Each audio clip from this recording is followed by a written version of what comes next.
صاحب 128 سے شروع کرنا ہے.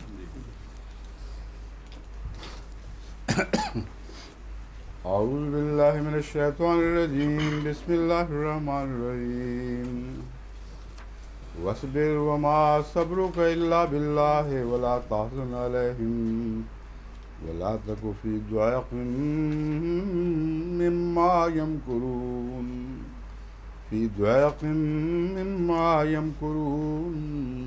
ان اللہ مع الذین اتقوا والذین هم محسنون.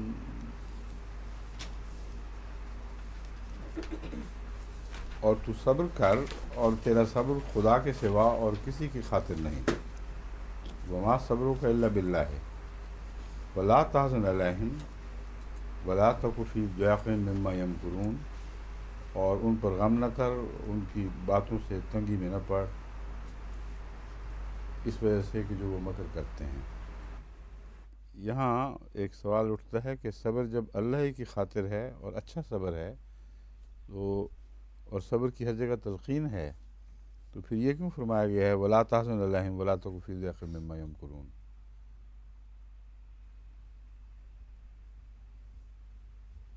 کیوں جی؟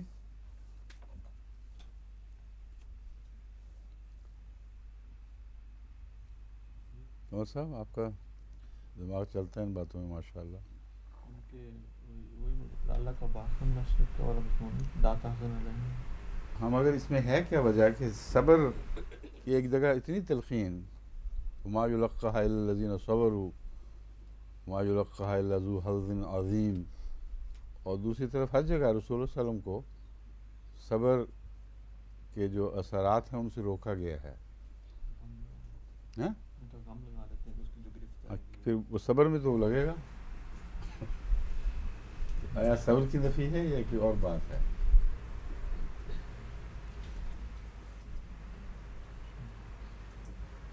صبر کے اصل میں دو پہلو ہیں. ایک ہے اذیت کو برداشت کرنا، اور ہر قسم کی اظہار ثانی کو حوصلے سے برداشت کرنا.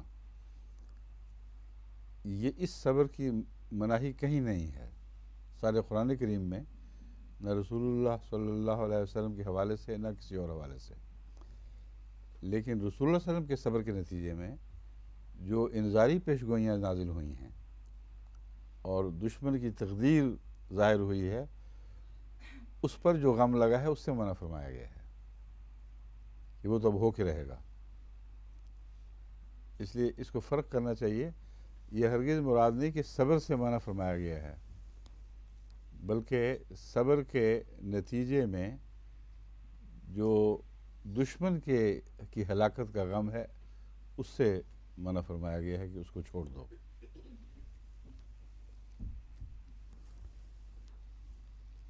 وَلَا تَكُ فِي ضِيقٍ مِّمَّا يَمْكُرُونَ، اس میں پہلے سب والے معنی بھی ہیں، دوسرے بھی پائے جاتے ہیں. ضِيقٍ مِّمَّا يَمْكُرُونَ میں ایک تو مکر کرتے ہیں تو دل کو جو تکلیف پہنچتی ہے، یہ نہ کرو کا مطلب ہے صبر کرو. اور ضِيقٍ مِّمَّا يَمْكُرُونَ کا دوسرا معنی ہے کہ جہاں تک ان کی شرارتوں کا نتیجہ ہے اس بارے میں کوئی فکر نہ کرو، وہ تو ناکام ہوں گی. تو حزن اور یہ دو الگ الگ مفہوم ہیں. جہاں وَلَا تَكُنْ فِي ضِيقٍ فرمایا ہے وہاں صبر ہی کی تلقین ہے، اور صبر کے اعلیٰ نتیجے کی خوشخبری بھی ہے کہ وہ تمہیں ناکام نہیں کر سکیں گے. ان اللہ مع الذین اتقوا، اکٹھے پڑھیں گے تو ان اللہ مع الذین اتقوا والذین هم محسنون. یقیناً اللہ تعالیٰ ان لوگوں کے ساتھ ہے جو تقوی اختیار کرتے ہیں، والذین هم محسنون، اور جو تقوی میں احسان کا مضمون داخل کر لیتے ہیں، تقوی کو اور زیادہ حسین بنا لیتے ہیں.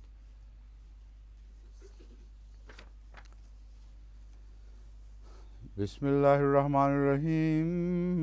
سبحان الذی اسریٰ بعبدہ لیلا من المسجد الحرام الی المسجد الاقصی الذی بارکنا حولہ لنریہ من آیاتنا إنه هو السميع البصير وآتينا موسى الكتاب وجعلناه هدى لبني إسرائيل ألا تتخذوا من دونه وكيلا ذرية من حملنا مع نوح إنه كان عبدا شكورا وقضينا إلى بني إسرائيل في الكتاب لتفسدن في الأرض مرتين ولتعلن علوا كبيرا فإذا جاء وعد أولاهما بعثنا عليكم عبادا لنا أولي بأس شديد فجاسوا خلال الديار وكان وعدا مفعولا ثم رددنا لكم الكرة عليهم وأمددناكم بأموال وبنين وجعلناكم أكثر نفيرا إن أحسنتم أحسنتم لأنفسكم وإن أسأتم فلها فإذا جاء وعد الآخرة ليسوء وجوهكم وليدخلوا المسجد كما دخلوه أول مرة وليتبروا ما علوا تتبيرا لیسوء چاہیے، یہ الٹی پیش ہے نا، لیسوء وجوہکم ولیدخلوا المسجد کما دخلوه اول مرة ولیتبروا ما علوا تتبیرا عسى ربكم ان يرحمكم وإن عدتم عدنا وجعلنا جهنم للكافرين حصيرا إن هذا القرآن يهدي للتي هي أقوم ويبشر المؤمنين الذين يعملون الصالحات أن لهم أجرا كبيرا وأن الذين لا يؤمنون بالآخرة أعتدنا لهم عذابا أليما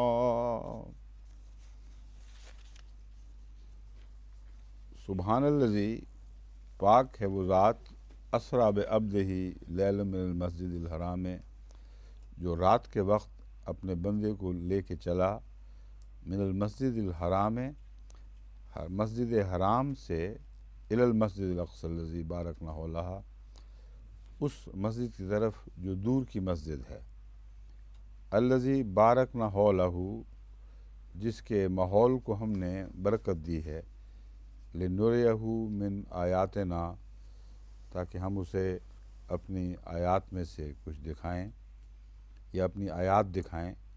انہ هو السمیع البصیر، یقیناً وہ بہت سننے والا اور بہت جاننے والا ہے۔ اللہ کے نام کے ساتھ بہت رحم کرنے والا، بار بار رحم فرمانے والا، بے انتہا رحم کرنے والا اور بار بار رحم فرمانے والا۔ یہ بسم اللہ کا ترجمہ پہلے چھوٹ گیا تھا۔ یہ اسراء کا واقعہ ہے، اور ایک واقعہ معراج کا ہے۔ یہ دو الگ الگ واقعات ہیں، مگر احادیث میں یہ کئی احادیث میں دونوں مل جل گئے ہیں، اور ایک ہی سفر کے دو حصے بیان کیے جاتے ہیں، مگر ان کے درمیان فاصلہ بہت ہے۔ ایک واقعہ ابتدائے نبوت کا ہے، اور معراج کا جو واقعہ ہے وہ ابتدائے نبوت کا ہے۔ اسراء کا واقعہ یا تو مکے کے آخری ایام کا ہے یا مدینے کے آغاز کا۔ اس سلسلے میں تفصیلی بحث حوالہ جات کے ساتھ میں گزشتہ درس پہ کر چکا ہوں، اور امسال لقاء مع العرب میں یہ سوال اٹھایا تھا تو ان کو بھی میں نے جواب دیا تھا۔ معراج کا واقعہ ہے شوال 5 نبوی کا، جو آغاز نبوت کا حصہ ہے، اور سورہ نجم میں مذکور ہے، اور سورہ نجم سن 5 تک نازل ہوئی ہے۔ اس کی تلاوت پر کفار نے بھی رسول اللہ صلی اللہ علیہ وسلم کے ساتھ سجدہ کیا تھا، جس پر یہ مشہور ہو گیا کہ کفار مسلمان ہو گئے ہیں۔ اس افواہ پر مہاجرین حبشہ واپس آئے، تو مہاجرین حبشہ کا جانا واپس آنا یہ تمام واقعات مزید اس بات کو تقویت دیتے ہیں کہ یہ واقعہ معراج پہلے کا ہے اور اسراء کے بعد کا نہیں ہے۔ اسراء کا واقعہ اہل کتاب کے ساتھ جو اسلام کا واسطہ پڑھنا تھا اور اس کے نتائج، اس سے زیادہ تر تعلق رکھتا ہے، اور اسی واقعہ میں دراصل حضرت مسیح موعود علیہ السلام کی خوشخبری بھی موجود ہے جو دوسرے دور میں آپ نے ظاہر ہونا تھا۔ تو یہ تفصیلی بحث تو یہاں نہیں اٹھ سکتی کیونکہ اس کے لیے پھر بہت سے دلائل دینے ہوں گے اور تفسیر ہو جائے گی لمبی، لیکن مختصراً میں آپ کو بتا رہا ہوں کہ دو الگ الگ واقعات ہیں۔ روایات میں اگرچہ اختلاف ہے، لیکن اسراء کے واقعہ کی روایت میں 1290 کی جو روایات ہیں وہ زیادہ قرین قیاس ہیں، زیادہ قابل قبول دکھائی دیتی ہیں۔ حضرت مسلم موعود نے بھی اسی کو ترجیح دی ہے کہ 1290 یعنی ہجرت سے کچھ پہلے یہ اسراء کا واقعہ پیش آیا تھا، یعنی ہجرت سے چند ماہ پہلے یا ایک سال پہلے کے لگ بھگ۔ لیکن اس کے ساتھ بعض روایات ایسی ملتی ہیں کہ یہود نے آ کر سوال کیا، جس سے پتہ چلتا ہے کہ وہ جو ابتدائے ہجرت کی روایات ہیں ان میں بھی ایک طاقت پائی جاتی ہے۔ یا تو دوبارہ وہاں ذکر چلا ہے تو انہوں نے سوال کیا ہے، یا پھر 1290 کا واقعہ نہیں ہے بلکہ آغاز ہجرت کا واقعہ ہے، کیونکہ یہود سے آمنا سامنا مکے میں نہیں ہوا، مدینے میں ہوا ہے۔ اور اسی اسراء کی روایت کے متعلق جس میں فرماتا ہے اللہ تعالیٰ مسجد حرام کی طرف لے گیا، مسجد حرام سے مسجد اقصیٰ کی طرف لے گیا، بعض یہودی علماء نے حضور صلی اللہ علیہ وآلہ وسلم سے سوال کیا کہ اگر آپ کا یہ دعویٰ ٹھیک ہے تو فلسطین کا نقشہ بیان کریں کہ وہ کیسا شہر ہے اور کس طرح بنا ہوا ہے۔ تو حضرت صلی اللہ علیہ وآلہ وسلم کے سامنے اس وقت کوئی چیز نہیں تھی، کیونکہ یہ جو مسجد اقصیٰ ہے یہ وہ ظاہری بنی ہوئی مسجد اقصیٰ تھی ہی نہیں جس کا ذکر ہے۔ ظاہری مسجد اقصیٰ تو اس وقت موجود ہی نہیں تھی، وہاں تو وہ جو سولومنز ٹیمپل ہے اس کے کھنڈرات تھے، وہاں شہر کا کوڑا کرکٹ پھینکا جاتا تھا اور کافی گندگی بھی تھی۔ یہ کیسے ممکن ہے کہ حضرت صلی اللہ علیہ وآلہ وسلم کو اللہ تعالیٰ اس مٹے ہوئے اور کھنڈر بنے ہوئے ٹیمپل میں مسجد اقصیٰ کہہ کر نماز کے لیے لے جائے؟ اس لیے وہ مسجد اقصیٰ دور کی مسجد ہے، یعنی یہ مادی مسجد نہیں بلکہ ایک روحانی مسجد ہے اور اس کا کوئی مادی وجود نہیں ہے۔ دوسرے مسجد اقصیٰ وہ دور کی مسجد ہے جس کا وعدہ حضرت مسیح موعود علیہ السلام کے زمانے میں آ کر پورا ہونا تھا کہ عصر نو اس مسجد کی تعمیر کی جائے گی جس کا آغاز رسول اللہ صلی اللہ علیہ وسلم نے کیا۔ یہاں مسجد سے مراد جماعت ہے، ظاہری مسجد اقصیٰ میں نہیں لے رہا، بلکہ وہ جماعت جس کی بنیاد رسول اللہ صلی اللہ علیہ وسلم نے ڈالی، وہ بیت الحرام سے اس کا آغاز ہوا اور اس کا انجام بیت الاقصیٰ پہ ہوگا جا کے، جب بعد کے زمانے میں دور کے زمانے میں عصر نو اسی پیغام کو پھر اٹھایا جائے گا۔ ان معنوں میں نے کہا تھا کہ اس میں حضرت مسیح علیہ السلام کی پیشگوئی بھی موجود دکھائی دیتی ہے، مگر جو بھی ہو اس وقت وہاں کوئی مسجد نہیں تھی، اور جو مسجد بنی ہے وہ حضور صلی اللہ علیہ وآلہ وسلم کے وصال کے کافی بعد بنی ہے۔ عبد الملک نے تعمیر کی تھی یہ۔ وہ کس سن کے ہیں؟ غالباً 70 برس قریباً بعد کے ہیں، یہ دیکھنے کے بعد میں چیک کر لوں، یاد نہیں اس وقت ہے۔ تو پھر یہ معنی بنے گا اللہ پاک ہے جس نے جو اپنے بندے کو لے کے چلا ایک رات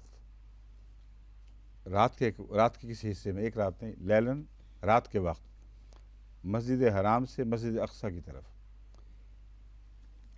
وہ مسجد اقصیٰ بارکنا حولہ ہو، جس کے ماحول کو ہم نے مبارک کر دیا ہے، لنریہ من آیاتنا، تاکہ اسے اپنی آیات دکھائیں، یعنی اسلام کا مستقبل۔ ان معنوں میں اسلام کے مستقبل کی خوشخبریاں دینا پیش نظر ہوگا۔ اور بارکنا حولہ کا الہام حضرت مسیح علیہ السلام کو بھی ہوا ہے۔ مجھے الفاظ پورے یاد نہیں، مگر قادیان کی بستی کے متعلق یا مسجد مبارک کے متعلق، مبارک و مبارک و کل عمل مبارک یجعل فیہ، نہیں وہ نہیں، وہ آ رہا ہے بارکنا حولہ والی قادیان کی بستی، وہ لگو دیکھیں، وہ مسجد جو یوسف نے بنائی ہے وہ اقصیٰ نہیں تھی، نام اس کا اقصیٰ بعد میں پڑا گیا رکھا ہے، وہ ان کے والد صاحب نے بنائی تھی۔ تو میں اسی لیے کہہ رہا ہوں یہ مادی مسجد نہیں ہے، میں یہ نہیں مانتا کہ اسی مسجد کو جس کو ہم مسجد اقصیٰ کہتے ہیں اس کا ذکر قرآن کریم فرما رہا ہے۔ وہ تو آپ کے والد صاحب نے بنائی، اور اصل جو مسجد ہے جس کی متعلق برکت کا ذکر ہے وہ مسجد مبارک ہی ہے۔ اور یہاں مسجد سے مراد ظاہری مسجد ہے ہی نہیں، نہ اس وقت ظاہری مسجد مراد تھی، نہ اس دور میں ظاہری مسجد مراد ہے، بلکہ مسجد جماعت کو کہتے ہیں، اور تمام جماعت مراد ہوتی ہے۔ اسی لیے اس مسجد میں تمام انبیاء کا نماز پڑھنا حضور صلی اللہ علیہ وآلہ وسلم کے پیچھے یہ ثابت کرتا ہے کہ دور اخروی کی بات ہے، جبکہ تمام مذاہب اذا الرسل اقتت کے تابع حضرت مسیح موعود علیہ السلام کے ہاتھ پر رسول اللہ صلی اللہ علیہ وسلم کے غلام بنیں گے، یعنی آپ کی جماعت میں داخل ہو کے، تو وہ مسجد اقصیٰ ہے جس کا ماحول مبارک کر دیا گیا ہے۔ اس میں انبیاء آئیں گے اور کثرت کے ساتھ اسلام میں داخل ہو کے ثابت کر دیں گے کہ امامت حضرت محمد رسول اللہ کی ہے، اور آپ کے غلام کے ہاتھوں بیعت کرنا اور بھی زیادہ اس بات کی کا قوی ثبوت ہے کہ ان کے فرضی مناسب، خدا کا بیٹا وغیرہ، یہ سب قصے ہیں۔ وہ اقرار کریں گے کہ ہم رسول اللہ صلی اللہ علیہ وسلم کے غلام ہیں۔ ان معنوں کی طرف اشارہ کرتے ہوئے حضرت مسیح علیہ السلام فرماتے ہیں برتر گمان و وہم سے احمد کی شان ہے، یعنی محمد رسول اللہ کی، جس کا غلام دیکھو مسیح الزمان ہے۔ تو یہ جو مفہوم ہے یہ غیر احمدی علماء کے تصور میں بھی نہیں آ سکتا، کیونکہ بہت عظیم روحانی مضمون ہے۔ اور بیس آخرت، باسط رسول اللہ صلی اللہ علیہ وسلم کی باعث آخرت کا جو ذکر ہے وہ یہاں اس طرح مکمل ہوتا ہے۔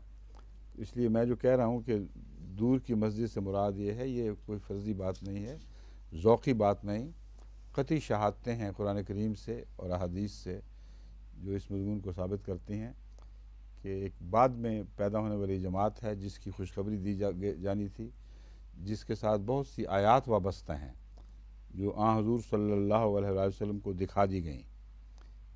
انہو هو السمیع البصیر، یقیناً وہ بہت سننے والا اور بہت دیکھنے والا ہے۔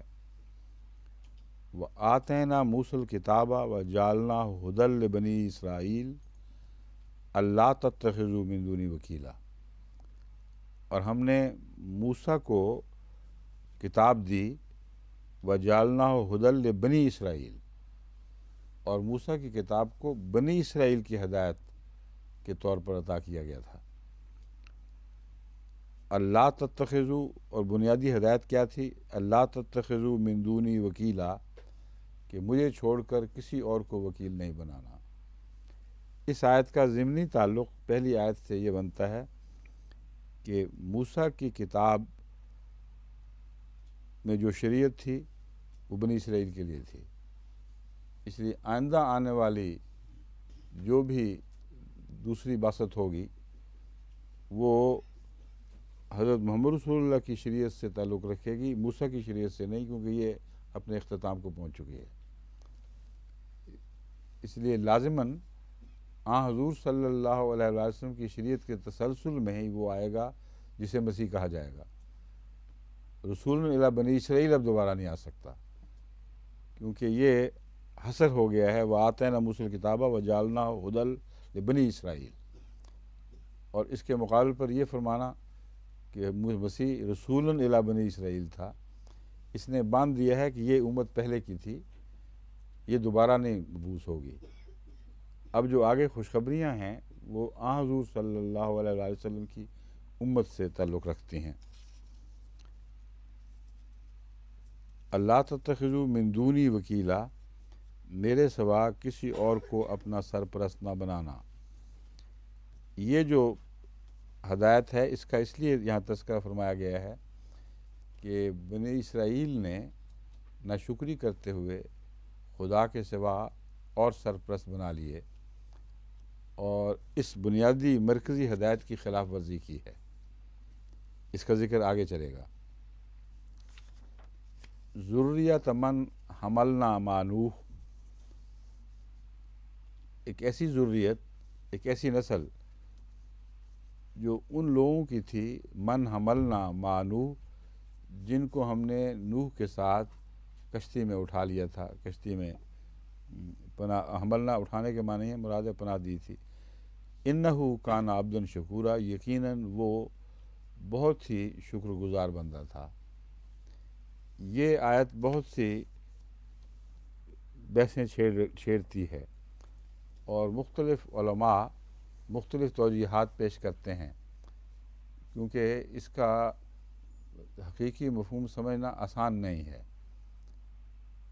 ذریتا میں جو نسب آ گئی ہے، یہ ذریتن نہیں ہے بلکہ ذریتا، یہ کیوں آئی ہے؟ اس پر بہت سے اہل علم بحث چھیڑنے کے بعد پھر آخر پہ کہہ دیتے ہیں کہ باوجود اس کے کہ یہ امکانات ہیں، ہمیں ابھی تک پوری طرح یہ اطمینان نہیں ہو سکا کہ ہم کس کو پکڑیں۔ جماعت احمدیہ میں عام طور پر جو مروجہ ترجمہ کیا جاتا ہے اس میں اس کو ندا کا مفعول مخاطب قرار دے کر نسب دی جاتی ہے، یعنی اے ذریت جسے ہم نے نوح کے ساتھ اٹھایا تھا۔ اسرائیل کا ذکر ہو چکا ہے، اس کی طرف یہ معنی ہوں گے کہ اے بنی اسرائیل، یعنی بنی اسرائیل کو اے کر کے مخاطب تو نہیں فرمایا، مگر یہاں ان کا ذکر چھیڑنے کے بعد فرمایا جا رہا ہے کہ پس اے بنی اسرائیل، جو ان لوگوں کی ذریت ہو جس کو ہم نے نوح کے ساتھ اٹھایا تھا۔ انہ کان عبدا شکورا، یقیناً وہ بہت ہی شکر کرنے گزار بندہ تھا۔ اب آگے جو باتیں ہونی ہیں وہ ان کی ناشکری کی باتیں ہونی ہیں، اس لیے اگر یہ ترجمہ اس طرح لیا جائے تو اس میں بھی دقتیں ہیں۔ یہی وجہ ہے کہ ہر ترجمے کے ساتھ دقتیں دیکھتے ہوئے بعض اہل علم نے اس سے ہاتھ ہی کھینچ لیا ہے۔ حضرت امام راغب کے متعلق میں پہلے بھی بتا چکا ہوں، ان کی یہ خاص ادا ہے، اگر ان کو تسلی ہو تو بات کریں گے ورنہ منہ ہونٹ بند کر لیں گے۔ وہ اس کا ضروریت تھا کہ لفظ کے اندر اس کو دیتے ہی نہیں کہیں، یعنی اللہ تعالیٰ کے فضل کے ساتھ ایک بڑا باریک اعلیٰ تقویٰ کا مقام ہے، وہ اس کو اپنے علم کی سبکی نہیں سمجھتے کہ اتنے اہم واقعہ پر میں لب کشائی نہیں کر رہا۔ اور یہ ایک جگہ نہیں کئی جگہ میں نے دیکھا ہے، یہی ان کا انداز ہے، بہت اچھا انداز ہے۔ مگر اس کا یہ مطلب نہیں کہ ہمیں خاموش ہو جانا چاہیے، کیونکہ قرآن کی خدمت کا تقاضا ہے کہ اس کے کسی مضمون کو بھی ناقابل فہم نہ سمجھا جائے، کیونکہ یہ نعوذ باللہ من ذالک قرآن پر ایک الزام آتا ہے، ایک داغ پڑتا ہے جو ناممکن ہے۔ اس لیے یہ تو کہا جا سکتا ہے کہ مجھے سمجھ نہیں آئی، مگر کوشش چھوڑ دینا اور اس کے مضمون میں تطابق پیدا کرنا یہ ہر مومن کا فرض ہے۔ جماعت احمدیہ کی طرف سے جو تطابق پیدا کیا گیا وہ میں نے بیان کیا ہے، وہ خطاب کر دیا گیا کہ اے وہ امت، وہ قوم، وہ نسل جو نوح کے ساتھ کشتی میں سوار کی گئی تھی، ہم نے اسے سوار کیا تھا۔ ایک ہے جو امام زمخشری نے بھی معنی لیا ہے اور میں نے بھی اپنے ترجمے میں اسی کو ترجیح دی تھی، اور وہ ہے یا دیتا ہوں تخصیص کا معنی۔ اور یہ نسب بارہا قرآن کریم میں تخصیص کے معنوں میں آتی ہے، توجہ دلانے کے لیے کہ یہ مضمون ایسا ہے، غور کرو، اس میں کچھ کہا جا رہا ہے۔ اس کا جو اصل بنیادی مقصد ہے اس کو نظر انداز نہ کر دینا، سرسری نہ گزر جانا، ٹھہرو، غور کرو، کیا کہا جا رہا ہے، پھر آگے گزرو۔ یہ ہے وہ تخصیص کا مفہوم، اور علامہ زمخشری بھی اسی بات کے قائل ہیں، اور میں تو امام زمخشری کی تحقیق سے پہلے ہمیشہ سے اس کا یہی معنی لیتا رہا ہوں کہ یہاں تخصیص کا مضمون ہے۔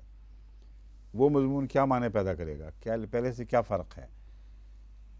ذریت من حملنا مع نوح، نوح کے ساتھ جو ذریت ہم نے اٹھائی تھی، یعنی نوح کے ساتھ جن لوگوں کو ہم نے اٹھایا تھا، یاد رکھو تم ان کی ذریت ہو، اور ان کو اس لیے نجات بخشی گئی تھی کہ وہ ہمارے ایک عبد شکور کے ساتھ شامل ہو گئے تھے اور شکر گزار بندے تھے، اور ہمارے سوا کسی کو وکیل نہیں بنایا تھا، کیونکہ وکیل کے ساتھ دیکھیں کیسا مضبوط جوڑ بن جاتا ہے کہ تم کسی خدا کے سوا کسی اور کو وکیل نہ بنانا۔ اس سے پہلے ایک عظیم واقعہ گزر چکا ہے جہاں ان چند بندوں نے جنہوں نے صرف خدا کو اپنا وکیل بنایا اور ہمارے ایک شکر گزار بندے کے ساتھ کشتی میں سوار ہوئے یا ہم نے ان کو سوار کیا، ان کو بچا لیا گیا اور سب کو ہلاک کر دیا گیا۔ تو اس کو نہ بھولنا، اگر تم اس کو بھولو گے تو پھر سزاوار ہوگے ان نتائج کے جو اس سے تباً پیدا ہوں گے، اور وہ آگے نتائج شروع ہو گئے ہیں۔ اس کا مطلب یہ بنتا ہے کہ بنی اسرائیل شکر گزار بندے نہیں بنے، انہوں نے یہ بات بھلا دی کہ ہم کن کی نسل ہیں اور کیوں ہمیں بچایا گیا تھا۔ اگر دوبارہ ایسی حرکت کریں گے تو نہیں بچائے جائیں گے اور سزا سے محفوظ نہیں رہیں گے۔ یہ ہے اس میں پیشگوئی مضمر، اور آگے کلام بین ہی اسی کی تائید فرما رہا ہے۔ وَقَضَيْنَا إِلَىٰ بَنِي إِسْرَائِيلَ فِي الْكِتَابِ لَتُفْسِدُنَّ فِي الْأَرْضِ مَرَّتَيْنِ، اور ہم نے کتاب میں یہ بات لکھ چھوڑی تھی، مقدر کر دی تھی، یعنی ایسی تقدیر ہے جو ہمارے علم میں تھی اور ہم نے لکھ دی ہے پہلے سے ہی کہ یہ بنی اسرائیل اکثر ناشکر ثابت ہوں گے، اور جب ناشکر ثابت ہوں گے ان کو ضرور سزا ملے گی۔ لَتُفْسِدُنَّ فِي الْأَرْضِ مَرَّتَيْنِ، تم 2 مرتبہ زمین میں فساد کرو گے، اور جب بھی فساد کرو گے لَتَعْلُنَّ عُلُوًّا كَبِيرًا، تو بہت بڑی سرکشی کرو گے، بہت بڑی بڑی باتیں کرو گے اور خدا کے خلاف ایک باغیانہ رویہ اختیار کرو گے۔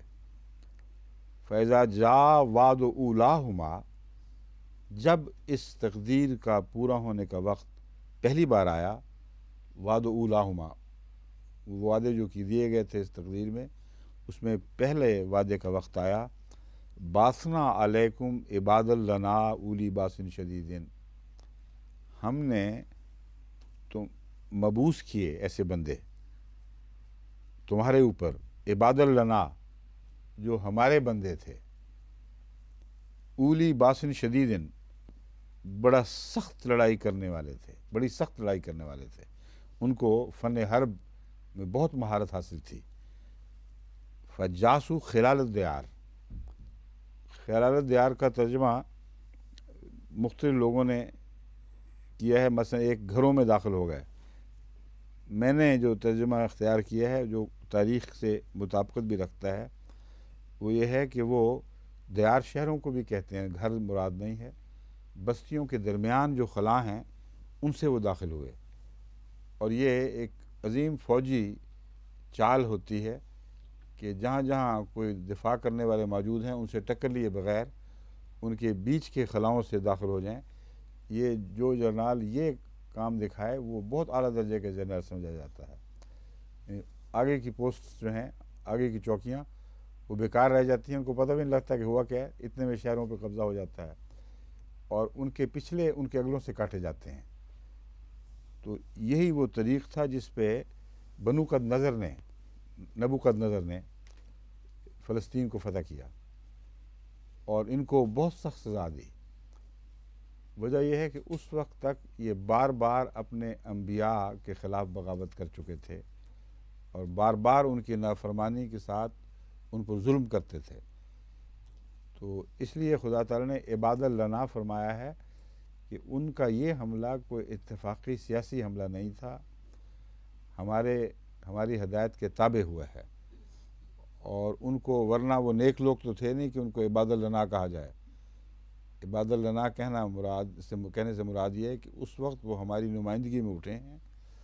چنانچہ احادیث میں آتا ہے کہ آخری زمانے میں اللہ تعالیٰ بعض بندوں کو مبعوث کرے گا جن کے خلاف لڑنے کی کسی میں طاقت نہیں ہوگی، تو اس دور میں بھی ایسے لوگ مبعوث کیے گئے۔ ان کی دینی حالت یا نیکی کی تائید نہیں ہے بلکہ ماموریت کا اشارہ ہے کہ بعض دفعہ بد لوگ بھی خدا کی تقدیر کی تابع معمور کر دیے جاتے ہیں، جیسا کہ وہ مشہور واقعہ جس میں ایک بزرگ نے الہام کو دعا کے نتیجے میں الہام ہوا تھا، یا ایھا الکفار اقتلوا الفجار، یعنی جب اس کی کیا تاتاری حملے سے پہلے جو عراق کی حکومت تھی، اس کے خلیفہ جو کہلاتے ہیں بادشاہ تھے عملاً، انہوں نے جب درخواست کی ایک بزرگ سے دعا کے لیے کہ بہت خطرناک حملہ ہو چکا ہے اور ہم گھیرے میں آ گئے ہیں، تو انہوں نے جب دعا کی تو ساری رات یہ الہام ہوا، یا ایھا الکفار اقتلوا الفجار، اے کفار فجار کو قتل کرو۔ یعنی بعض دفعہ کفار فجار پر مسلط کیے جاتے ہیں۔ یہ بالکل وہی مضمون ہے جو قرآن کریم میں ہے کہ وہ جو کفار تھے ان کو فجار یہود پر مسلط فرما دیا گیا، اور یہ ایسی چیز ہے جو دہرائی جانے والی ہے، اس سے کوئی استثناء نہیں ہے، ورنہ نوح کی قوم کے ساتھ ناانصافی ہوئی تو فرمایا شکر کے نتیجے میں بچائے گئے تھے، اگر تم ناشکری کرو گے تو تم بھی ضرور سزا پاؤ گے۔ اگر وہ ناشکری کلی ہے تو پھر کلیتاً ساری قوم مٹا دی جائے گی، اگر وہ جزئی ہے تو جس حصے نے بھی ناشکری کی ہے وہ سزا سے بچ نہیں سکے گا۔ یہ ہے بنیادی مضمون جسے پیش نظر رکھنا چاہیے۔ تو نبوکدنضر کو خدا کی تقدیر نے مبعوث فرمایا کہ وہ حملہ کرے اور ان کے شہروں کے بیچوں بیچ داخل ہو کر ان کو سزا دے۔ وعدم مفعول، کانا وعدم مفعولا، یہ اتفاقی حادثہ نہیں تھا، اس کی یہ فتح، اس کا یہ سزا دینا، یہ خدا کا ایسا وعدہ تھا جس نے ہو کر رہنا تھا، اس کو کوئی ٹال سکتا ہی نہیں تھا۔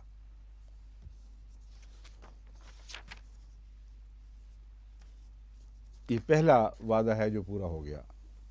ثم رددنا لکم الکرۃ علیہم وامددناکم باموال وبنین وجعلناکم اکثر نفیرا، پھر اس کے بعد یا اس کے باوجود اللہ تعالیٰ نے تم سے رحم کا سلوک فرمایا اور تمہیں ایک مرتبہ پھر غلبہ عطا کیا ان پر، یعنی دشمنوں پر، وَأَمْدَدْنَاكُمْ بِأَمْوَالٍ وَبَنِينَ، اور ہم نے تمہاری مدد کی اموال سے اور کثرت جنود سے۔ یہاں بنین سے مراد بیٹے نہیں بلکہ اولاد کی کثرت یا لشکر کی کثرت ہے۔ یہاں بے اموال و بنینا میں اس کو مضاف نہیں فرمایا گیا اہل ان کی طرف، بنی اسرائیل کی طرف، اس لیے میں اس کا یہ مطلب سمجھتا ہوں کہ باہر سے کچھ صاحب ثروت لوگ، کچھ صاحب لشکر لوگ ایسے اللہ تعالیٰ نے مقرر فرمائے جنہوں نے تمہاری مدد کی، اور پھر اس کے نتیجے میں جعلناکم اکثر نفیرا، پھر تمہیں خدا تعالیٰ نے بعد میں بہت برکت دی اور خود بھی صاحب حشمت اور صاحب عظمت بنا دیا۔ نفری کو کہتے ہیں، مراد یہ ہے کہ تمہیں بڑا جتھا بنا دیا، تمہیں بہت بڑی طاقت عطا کی۔ لیکن امددنا جو ہے یہ باہر سے ہوا ہے، اور یہ وہ جو کیا تھا اس کا بادشاہ کا نام، خورس بادشاہ کے ذریعے یہ مدد پہنچی تھی، اور خورس بادشاہ کی پیشگوئی بائبل میں پہلے سے موجود تھی، اور اس کا بڑی محبت کے ساتھ غیر معمولی اس کے حسن کے تحسین کے ساتھ اس کا ذکر ملتا ہے بائبل میں۔ تو اللہ تعالیٰ نے دوسری دفعہ بھی تقدیر خاص کے تابع ان کو نجات بخشی ہے، کیونکہ ان کی آزمائشوں کا دور ابھی باقی تھا، اور صفحہ ہستی سے ان کو کلیتاً مٹا دینے کا وہ فیصلہ ویسا فیصلہ نہیں ہوا جیسا کہ نوح کی قوم کے متعلق ہوا تھا۔ ان میں سے بھی جو کچھ بچتے رہے، جنہوں نے توبہ کی، ان کی پھر آگے ضروریتیں چلتی رہیں اور پھر ان میں برکت ملی، لیکن یہ ایسی قوم ثابت ہوئی جو بار بار اپنی ناشکریوں کی طرف لوٹتی رہی۔ ان آسنتم لانفسکم، فرمایا یہ جو ہم نے مدد کر دی تمہاری، تمہیں ایک بہت ظالم اور غالب دشمن سے نجات بخشی، اور اس دشمن پر بیرونی مدد کے ذریعے تمہیں دوبارہ فتح عطا فرمائی۔ اس کے بعد ان آسنتم لانفسکم، اگر تم نیکی اختیار کرو گے، حسن عمل کا مظاہرہ کرو گے، تو یہ تمہارے اپنے فائدے میں ہوگا، پھر اللہ تعالیٰ تمہیں اس کی برکتیں عطا فرمائے گا۔ وَإِنْ أَسَأْتُمْ فَلَهَا، اور اگر تم بدی اختیار کرو گے تو پھر بھی یہ تمہارے اپنے نفس کے خلاف جائے گی۔ اگرچہ لہا کا لفظ ہے، مگر یہاں علیہا کا معنی واضح ہے، تمہاری بدی بھی تمہارے ہی لیے ہے، یہ معنی ہے۔ فَإِذَا جَاءَ وَعْدُ الْآخِرَةِ، پھر جب آخرت کا دوسرا وعدہ جو تھا، 2 دفعہ فرمایا تھا نا کہ 2 دفعہ تمہیں ہم نے غلبے کا فیصلہ کیا تھا، غلبہ عطا کیا جائے گا۔ لِيَسُوءَ وُجُوهَكُمْ، تاکہ تمہارے جو بڑے لوگ ہیں ان کو ذلیل و رسوا کر دیا جائے، یا تمہارے چہرے بدی دیکھیں، ان کے چہروں پر برائی کا داغ لگ جائے، اسے رسوا کر دے اللہ تعالیٰ۔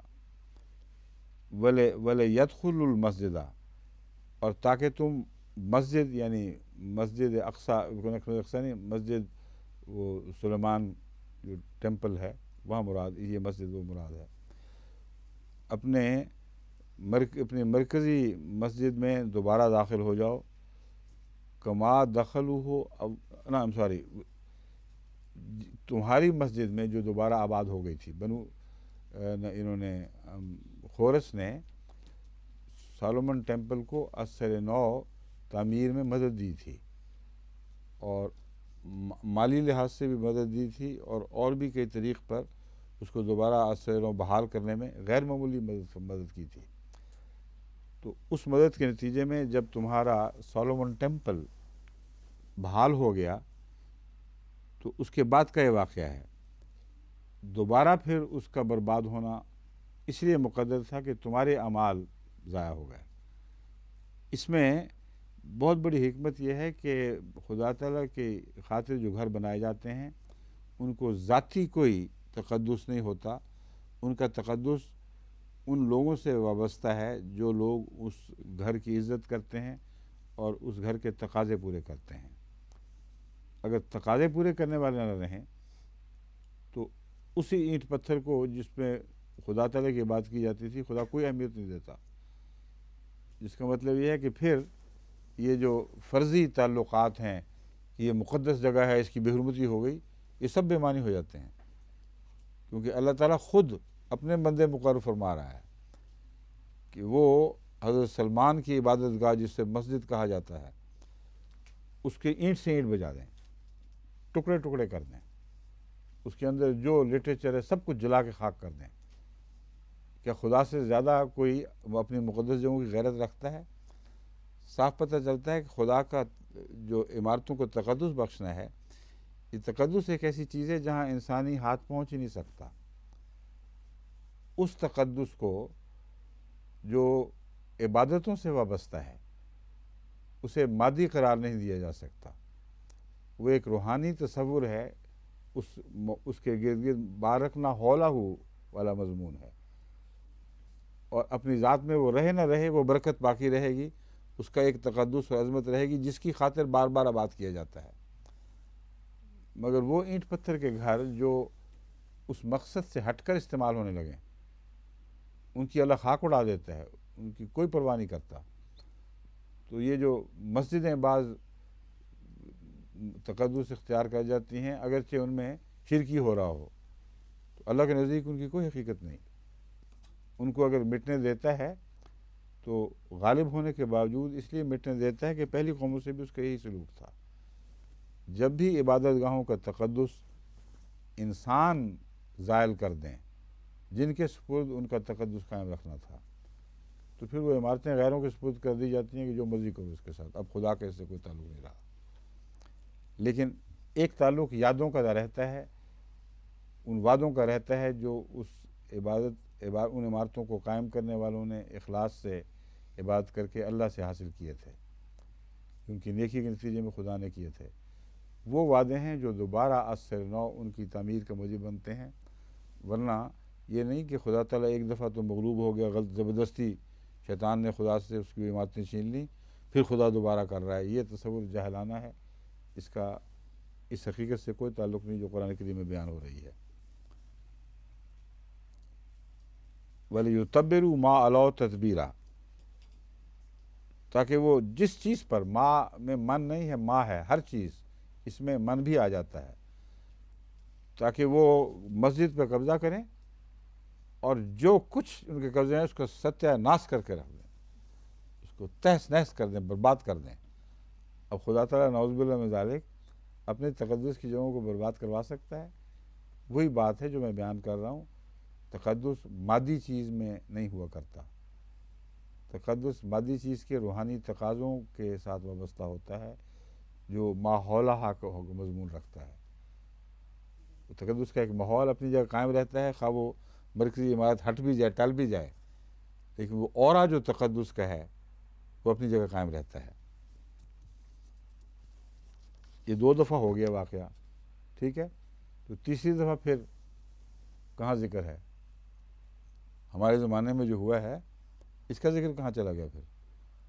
عام طور پر تو ہمارے علماء یہ وعد الآخرہ کا معنی یہی لیتے ہیں کہ جو بعد میں ہمارے زمانے میں ہوگا، اگر یہ ہے تو پھر بیچ کا واقعہ اتنا بڑا ہو گیا، وہ کہاں چلا گیا؟ یہ جو دوسرا واقعہ ہے یہ اس وقت ہوا جب کہ رومن بادشاہ نے ان خبروں کے نتیجے میں کہ یہود جنہوں نے حضرت مسیح پر ظلم کیے، اس وجہ سے کہ انہوں نے رومن امپائر کے خلاف بغاوت میں ان کے مطالبے رد کر دیے اور فرمایا کہ میں دنیا کا بادشاہ نہیں ہوں بلکہ آسمانی بادشاہ ہوں، مجھے دنیا کے تخت و تاج سے کوئی تعلق نہیں ہے، اس لیے میں وہ مسیح نہیں جو تم سمجھ رہے ہو کہ وہ آسمان سے تلوار لے کر اترے گا اور رومن امپائر کے خلاف بغاوت کرے گا۔ یہ بالکل ویسا ہی مطالبہ ہے جیسا حضرت مسیح موعود علیہ السلام سے کیا گیا، سر منہ بھی فرق نہیں۔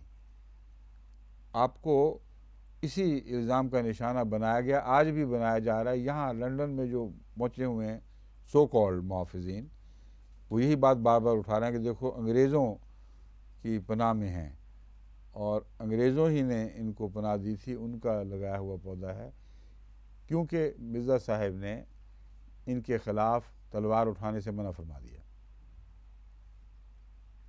یہ کہہ کر حضرت مرزا صاحب کو جھوٹا ثابت کرنے کے بجائے یہ گدھے اپنے مقصد کے خلاف سچا ثابت کر رہے ہیں، کیونکہ مماثلت کی جو بحث چل رہی تھی، مماثلت تو خود انہوں نے ثابت کر دی، یہ کہہ کر کہ ہم بھی اس مسیح سے یہی مطالبہ کرتے ہیں جو یہود نے کیا تھا، اور جس طرح اس مسیح نے رد کر دیا تھا اس نے بھی رد کر دیا، لہٰذا یہ جھوٹا ہے۔ یہ کیسے ہو سکتا ہے؟ دلیل کا نتیجہ الٹ نکال رہے ہیں، نتیجہ صرف یہ نکلتا ہے لہٰذا یہ سچا ہے، تو آگے جا کے اپنی طرف سے شروع کر دیتے ہیں بات۔ دلیل بڑی مضبوط ہے ویسے، لیکن نتیجہ اور نکالتی ہے۔ یہی ذکر چل رہا ہے کہ جب اس سے پہلے بھی یہود نے جب مسیح کی خلاف بغاوت کی ہے، اس سے پہلے کی سزا جو تھی وہ پہلے اپنے ہی انبیاء کے خلاف بغاوت تھی، جو موسوی شریعت کے تابع تو تھے ہی مگر مسیحیت کے دور سے پہلے کے تھے، اور کسی ایک نبی پر ساری قوم کی مخالفت مرتکز نہیں ہوئی، اکٹھی نہیں ہوئی۔ وہ سزائیں جب مل گئیں تو مسیح کے دور میں دوبارہ ایک سزا مقدر ہوئی ہے، وہ ان لوگوں کے لیے ہے جنہوں نے بطور خاص مسیح کے خلاف بغاوت کی، اور اس بغاوت کے نتیجے میں رومن امپائر کے خلاف علم بغاوت کرنے کے ارادے باندھے۔ اور وہ حکم جو حضرت مسیح موعود علیہ السلام نے اس زمانے میں دیا، وہ گویا تقدیراً پہلے مسیح نے بھی دے دیا تھا کہ یہ حکم سن کے جو بھی لڑائی کو جائے گا وہ دشمنوں سے سخت ہزیمت اٹھائے گا۔ تم جہاد کا نام رکھنا ہے تو رکھ لو، لیکن جب خدا اجازت نہیں دے رہا کہ تلوار کے ذریعے اس دشمن کو فتح کرو جو دلائل کے ذریعے تم پر حملہ آور ہے، جب خدا اس بات کی اجازت نہیں دیتا، جو انتہائی معقول طریق ہے اور جہاد کی بہترین تفسیر ہے کہ دشمن جو ہتھیار چنتا ہے اس سے لڑائی کرو۔ دشمن حملہ کر رہا ہے دلائل کے ذریعے سے، وہ اسلام کے اوپر حملہ آور ہے، اس کی بنیادیں ہلانے کے درپے ہے، اور تلوار کے ذریعے اس کو فتح کرنا چاہتے ہو جبکہ ہاتھ میں تلوار بھی نہیں، تلوار بھی دشمنی کے پاس ہے۔ اس سے بڑی احمقانہ حرکت ہو نہیں سکتی۔ تو جو نتیجہ اس وقت نکلا تھا وہی اب نکلنا چاہیے تھا، یہی نکلا ہے۔ حضرت مسیح کے خلاف بغاوت نے مسیحیت کو تو وہ نقصان نہیں پہنچایا، مگر یہودیوں کی اپنی شان و شوکت ٹوٹ گئی۔ جب یہ انکار کیا کہ تم وہ مسیح نہیں ہو جو فوجی مسیح ہے، جو تلوار کے زور سے غلبہ دے گا، تو ان کے نفس نے ان کو آمادہ کیا کہ پھر ہم اٹھتے ہیں، پھر ہم کیوں نہ تلوار کے زور سے رومن امپائر کو برباد کر دیں۔ اور یہ جو باغیانہ سلسلے شروع ہوئے ہیں، یہ ٹیررزم کے نام پر ہر جگہ اب بھی موجود ہیں۔ ایسی طاقتوں سے ٹکر لینا جن کے خلاف رسول اللہ صلی اللہ علیہ وسلم فرماتے ہیں اللہ نے تمہیں طاقت بخشی نہیں ہے، اور ہرگز یہ نہ سمجھنا کہ تمہیں وہ 2 ہاتھ نصیب ہو گئے ہیں جو یاجوج ماجوج کے خلاف کار فرما ہوں گے۔ اس واضح نصیحت کو نظر انداز کر کے اسی نصیحت میں حضرت مسیح موعود علیہ السلام کا یہ دعویٰ شامل ہے کہ یہ حکم سن کے جو بھی لڑائی کو جائے گا، یہ حکم رسول اللہ صلی اللہ علیہ وسلم کا حکم ہے، یہ غیر احمدی سمجھتے نہیں۔ اس کی بنیاد اس پیشگوئی پر ہے جو حضور اکرم صلی اللہ علیہ وسلم نے فرمائی تھی کہ خدا نے کسی کو 2 ہاتھ نہیں دیے مقابلے کے، جو ان طاقتوں کو جو خدا نکالے گا آخری زمانے میں، دجال اور یاجوج ماجوج کی، ان کو تلوار کے زور سے مغلوب کر سکیں۔ اس لیے پیچھے ہٹ جائیں اور دعا کے ذریعے کوشش کریں۔ اس حکم کو جو نہیں مانے گا، یہ مراد ہے، وہ دشمنوں سے سخت ہزیمت اٹھائے گا۔ اب دیکھ لیں کہاں ان کو دشمنوں پر فتح نصیب ہو سکی ہے، کہیں بھی نہیں۔ جو بھی فتح ملی ہے کسی دشمن پر، کسی ایک دشمن سے مدد لے کر دوسرے دشمن کے خلاف، لیکن اس کے مزید غلام بنتے ہوئے۔ اس لیے حضرت مسیح موعود علیہ السلام کے خلاف جو دلائل دیتے ہیں وہ ان پر بڑے زور سے الٹتے ہیں، اور بجائے غلط ثابت کرنے کے حضرت مسیح موعود علیہ السلام کو اور بھی زیادہ سچا ثابت کر دکھاتے ہیں۔ تو فرمایا جب یہ دوسرا وعدہ آئے گا، اس کی تشریح بتا رہا ہوں کب آیا تھا، کیسے آیا تھا۔ جب یہود نے علم بغاوت بلند کرنے کا فیصلہ کیا، فوجی تیاریاں کیں، اور رومن امپائر کے بادشاہ کو پتہ چلا کہ ایسا ہو رہا ہے، تو اس نے اپنے ایک ایسے جرنیل کو جس نے پہلے انگلستان فتح کیا تھا، اس کو ان کی سرکوبی کے لیے بھیجا ہے۔ اور اس نے، وہ بہت مشہور اور قابل جرنیل تھا، بہت طاقتور جرنیل تھا، اس نے اتنا سختی سے ان کا قلع کما کیا ہے کہ وہاں ان کا بیج مار دیا، نام و نشان نہیں چھوڑا۔ اور یہ دوسرا ایکسوڈس ہے جو 1970 عیسوی میں واقع ہوا ہے، اور کوئی یہودی آثار بھی وہاں باقی نہیں چھوڑے۔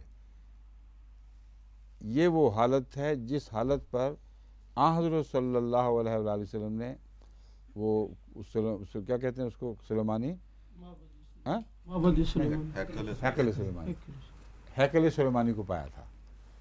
سمجھ گئے؟ تو یہ دونوں وعدے پورے ہو چکے ہیں۔ پھر یہ تیسری دفعہ کا جو غلبہ ان کا وہ کہاں چلا گیا، وہ کہاں ہے؟ یہ سوال ہے جو میں اٹھایا تھا، میں اٹھا چکا ہوں۔ اشرف صاحب بتائیں۔ ہاں کیوں جی چودھری آفتاب صاحب تسی بھی خاموش ہو؟ اے نال ہی ذکر ہے اگلی آیت کہ کہنا لمبا لمبا تلاش کرنے کی ضرورت ہی کوئی نہیں۔ اگلی آیت وچ ہے عسیٰ ربکم ان یرحمکم فإن عدتم عدنا۔ اس کے بعد ہرگز بعید نہیں کہ اللہ تم پر رحم فرمائے اور تمہیں اس ایکسوڈس کے بعد واپس وہاں لے آئے، وہاں امن کے حالات پیدا کر دے، تم فلسطین پہنچنے شروع ہو جاؤ جیسا کہ یہ پہنچے ہیں۔ لیکن یہ یاد رکھنا ان عدتم عدنا، اگر تم نے دوبارہ یہی حرکتیں کیں غلبہ پانے کے بعد تو پھر ہم بھی وہی اسی کی تکرار کریں گے، اور یہ آخری ہے، اس کے بعد چوتھا کوئی وعدہ نہیں ہے۔ یہ پرانے وعدوں میں شامل نہیں، یہ رسول اللہ صلی اللہ علیہ وسلم کے ذریعے وعدہ دیا گیا ہے اصل میں، اور قرآن کا وعدہ ہے کہ 2 دفعہ تو پوری ہو چکی، تمہارے بائبل کے جتنے قضیے تھے سب تم دیکھ چکے ہو آنکھوں کے سامنے، اب یہ آخری وارننگ ہے۔ اب اگر تمہیں ہم دوبارہ تم پر رحم فرمائیں گے، یہ ہمارا وعدہ ہے، لیکن اگر تم نے وہ حرکتیں پھر کیں تو پھر تمہارا صفایا کیا جائے گا، یعنی سخت سزا دی جائے گی۔ پھر کوئی غلبہ نہیں لکھا ہوا، وَجَعَلْنَا جَهَنَّمَ لِلْكَافِرِينَ حَصِيرًا، پھر تمہارا جو لوٹ کر آنا ہے فلسطین کی طرف نہیں ہوگا، جہنم کی طرف تمہاری ریٹرن ہوگی۔ پھر مطلب ہے کہ آئندہ کے لیے تمہارے لیے اس دنیا میں فلسطین پر پھر غلبہ کبھی نصیب نہیں ہوگا۔ ان ھذا القرآن یہدی للتی ہی اقوم، یہ وہ قرآن ہے، یقیناً یہ وہ قرآن ہے، یہدی للتی ہے اقوم، ایسی باتوں کی طرف ہدایت دیتا ہے جو اقوم ہے، سب سے زیادہ قوی ہیں اپنی قوت کے لحاظ سے، اپنی صداقت کے لحاظ سے، اپنی پیشگوئیوں کے لازماً پورا ہونے کے اعتبار سے۔ وَيُبَشِّرُ الْمُؤْمِنِينَ الَّذِينَ يَعْمَلُونَ الصَّالِحَاتِ أَنَّ لَهُمْ أَجْرًا كَبِيرًا، اور مومنوں کو خوشخبری دیتا ہے۔ اب یہود کی طرف سے بات ٹال کر رسول اللہ صلی اللہ علیہ وسلم پر ایمان لانے والوں کا ذکر شروع ہو گیا کہ تمہیں یہ خوشخبری دیتا ہے کہ اگر دوبارہ انہوں نے حرکت کی اور ان کو وہاں سے اٹھایا جائے گا تو تم قابض بنو گے اور تمہیں خدا تعالیٰ یہ غلبہ عطا کرے گا۔ لیکن ان مومنوں کو خوشخبری ہے الذین یعملون الصالحات، جو نیک اعمال کرتے ہیں، ان لہم اجرا کبیرا، کہ ان کو بہت بڑا اجر عطا فرمایا جائے گا۔ ان الذین لا یؤمنون بالآخرۃ اعتدنا لہم عذابا علیما، جی ہم سے وان الذین لا یؤمنون بالآخرۃ، اور یہ بھی ایک وعدہ ہے کہ وہ لوگ جو آخرت پر ایمان نہیں لاتے، ہم نے ان کے لیے دردناک عذاب مقدر فرما دیا ہے۔ یعنی ایک معاملہ ہے، وعدہ ہے الذین یعملون الصالحات، ان مومنوں سے جو نیک اعمال کرتے ہیں۔ دوسرا وعدہ ہے ان لوگوں سے لا یؤمنون بالآخرۃ، جو آخرت پر ایمان نہیں لاتے، اعتدنا لہم عذابا علیما، ان کے لیے ہم نے دردناک عذاب مقدر فرما دیا ہے۔ آخرت سے مراد اسلام کی آخرت بھی ہو سکتی ہے، کیونکہ قرآن کریم کے شروع میں یہاں رسول اللہ صلی اللہ علیہ وسلم کے پر ایمان کا وعدہ فرمایا گیا، اس کے بعد وبالآخرۃ ہم یوقنون فرمایا ہے۔ تو جہاں تک یوم آخرت ہے، یہ چونکہ اولین طور پر یہاں مراد ہے، اس لیے ایمان کا لفظ استعمال ہوا ہے، کیونکہ ایمان بالآخرہ ہوا کرتا ہے۔ اسلام کی آخرت جو ہے اس میں یقین کا لفظ استعمال ہوا ہے، کیونکہ مستقبل کے متعلق انسان یقین رکھا کرتا ہے کہ ضرور ہو کے رہے گا، مگر یہاں میں سمجھتا ہوں کہ لفظ ایمان میں گویا دونوں وعدے شامل ہو سکتے ہیں، کہ وہ لوگ جو اسلام کے آخری غلبے پر بھی ایمان نہیں لاتے یا آخرت پر ایمان نہیں لاتے، ان معنوں میں کہ جو لوگ بدعمال ہو جاتے ہیں وہ وہی ہوتے ہیں جن کا آخرت پر ایمان ختم ہو جاتا ہے، تو ان لوگوں کے لیے پھر دردناک عذاب مقدر ہوتا ہے۔ آگے نئی تلاوت، ہاں ہاں 5 منٹ 3 منٹ. یہ گھڑی آپ کی آگے سے کچھ اور بات بتاتی ہے، پیچھے سے کچھ اور بتاتی ہے. ہمیں کچھ اور دکھا رہی ہے، آپ کو کچھ اور دکھا رہی ہے. ہمیں کہتی ہے 5 منٹ، آپ کو کہتی ہے 3 منٹ. اب احتیاطاً وارننگ دیتے ہیں کہ 3 منٹ کہوں گا تو 5 میں بات ختم ہوگی. ٹھیک ہے، ٹھیک بھی ہے بات.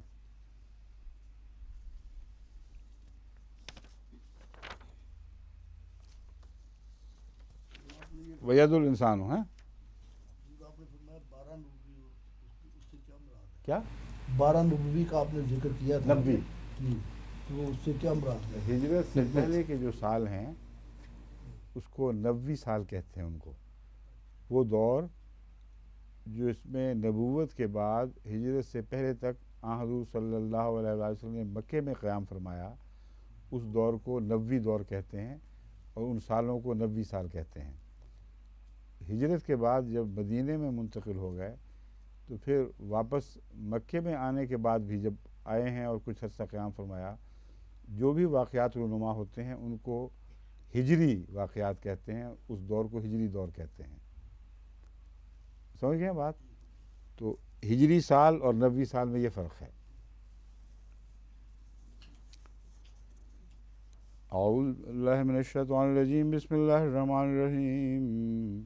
وَيَدُ الْإِنسَانُ بِالشَّرِّ دُعَاءَهُ بِالْخَيْرِ وَكَانَ الْإِنسَانُ عَجُولًا وَجَعَلْنَا اللَّيْلَ وَالنَّهَارَ آيَتَيْنِ فَمَحَوْنَا آيَةَ اللَّيْلِ وَجَعَلْنَا آيَةَ النَّهَارِ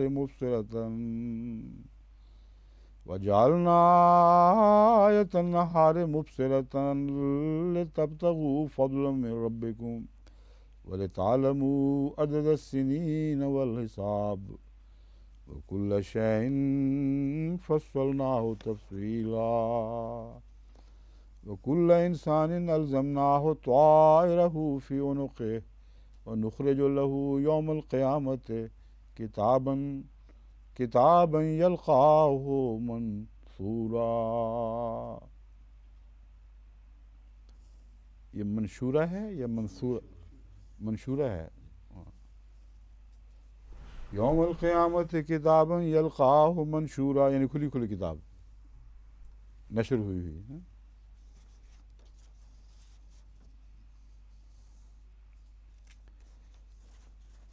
ید الانسان بالشر دعاہ بالخیر، اور انسان شر بھی اسی طرح مانگتا ہے جیسے خیر طلب کرتا ہے، اور انسان بہت جلد باز ہے. کیا مطلب ہے؟ شر بھی اسی طرح مانگتا ہے جیسے خیر طلب کرتا ہے. کبھی کسی نے کیا ہے اس طرح آپ میں سے؟ نعوذ باللہ من ذالک. اے خدا ہمیں برائی بھی دے دے جلدی سے.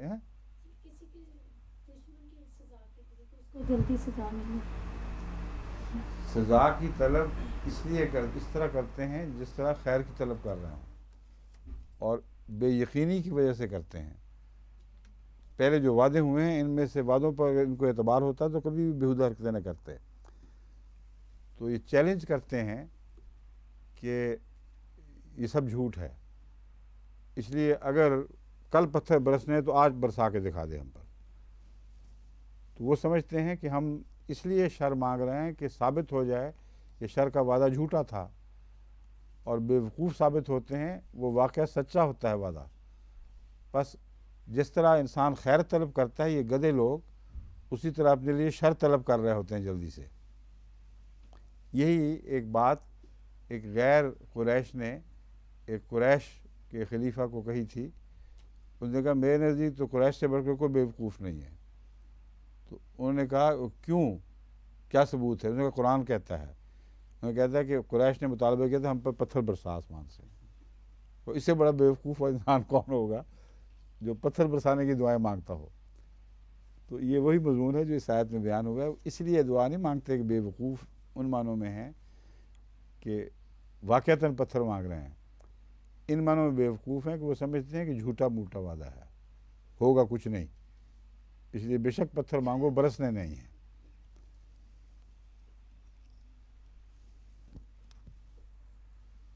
یہ تو ایک آیت ہم نے، اچھا وہ بعد میں آئے گی 14. وَجَعَلْنَا اللیل والنہار آیتین، اور ہم نے رات اور دن کو دو نشان بنائے ہیں.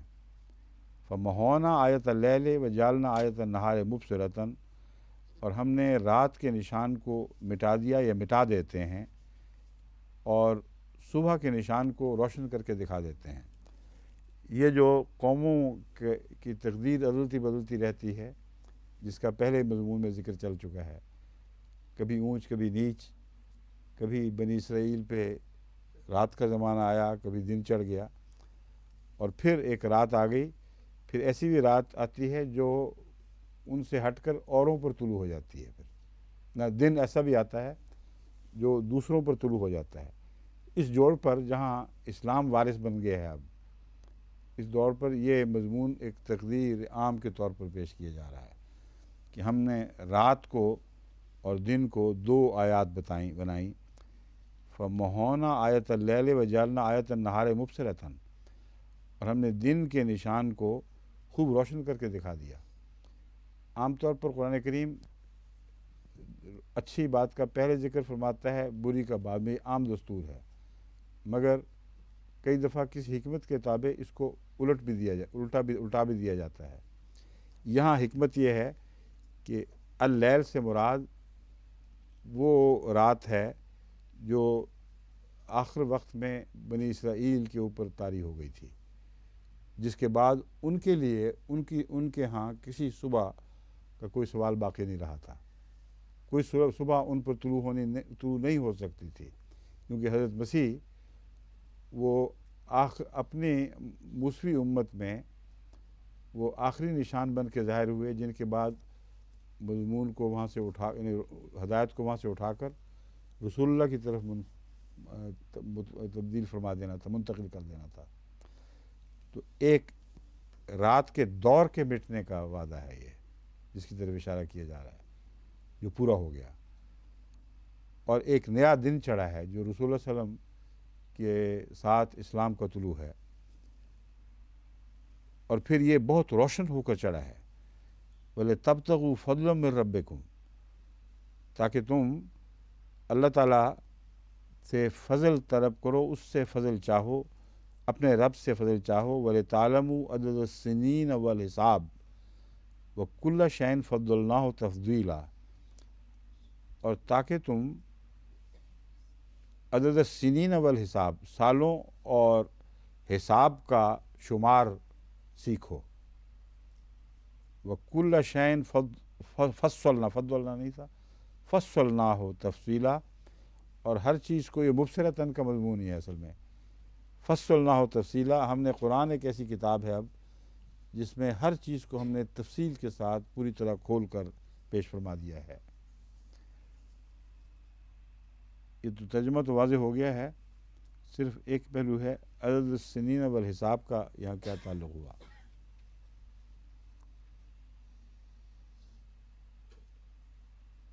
جی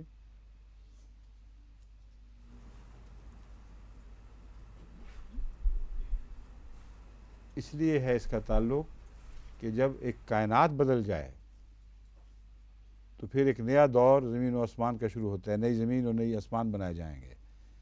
یہ وہ دور ہے حضرت صلی اللہ علیہ وآلہ وسلم کی باسط کا، جس میں پہلی کائنات بنی اسرائیل کی ختم ہوئی، اس کی صف لپیٹی گئی.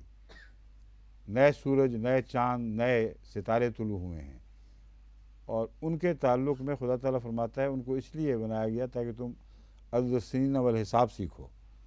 تمہیں حساب سکھانے کی خاطر خدا نے یہ اجرام شمسی، فلکی وغیرہ پیدا کیے ہیں. تو وہ مادی حساب ہے، ایک ہے روحانی حساب. اب جو نیا دور شروع ہوگا اس میں روحانی طور پر اس دور کے معنی سیکھنے ہیں تم نے. تو جس طرح مادی آسمان سے حساب اور عدد وغیرہ کا طریق سیکھا جاتا ہے، سالوں وغیرہ کا، اب اس نئے دور میں نیا کیلنڈر طلوع ہوگا، اور عملاً بھی وہ ہجری کیلنڈر بھی بن گیا اس کے بعد. اگرچہ وہ مراد نہیں ہے لیکن ایک ظاہری نشان کے طور پر وہ بھی طلوع ہو گیا ہے. وَكُلَّ شَيْءٍ فَصَّلْنَاهُ تَفْصِيلًا۔ اب قرآن کریم کے اس دور کا مشاہدہ کرو حسابی نقطہ نگاہ سے۔ ایک ایسا دور طلوع ہو رہا ہے جس میں ہر بات بین ہی حساب کے مطابق فٹ بیٹھے گی، اس میں کوئی ادنا بھی تم کسی قسم کا ابہام نہیں پاؤ گے۔ اور قرآن کریم کی جو پیشگوئیاں ہیں وہ ایک عدد السنین والحساب کا ایک نیا جہان ہمارے سامنے رکھ رہی ہیں، حیرت انگیز۔ تو اس کی عظمت کی طرف اشارہ کرنے کے لیے کہ ایک نیا دور ہے اور اس کے حساب کو عظمت سے دیکھنا، اس میں کبھی کوئی غلطی نہیں ہوگی۔ اب دیکھیں چاند سورج کی گواہی کتنی معین ہے، کتنی قطعی ہے۔ عدد السنین والحساب کی ایک واضح مثال اسی میں ملتی ہے۔ اور بھی بکثرت قرآن کی پیشگوئیاں ہیں جو اپنی قطعیت کے لحاظ سے، اپنے پریسیژن کے لحاظ سے مثال نہیں رکھتی، مگر اب تو وقت کافی اوپر گزر گیا ہے۔ اچھا، جزاک اللہ، السلام علیکم۔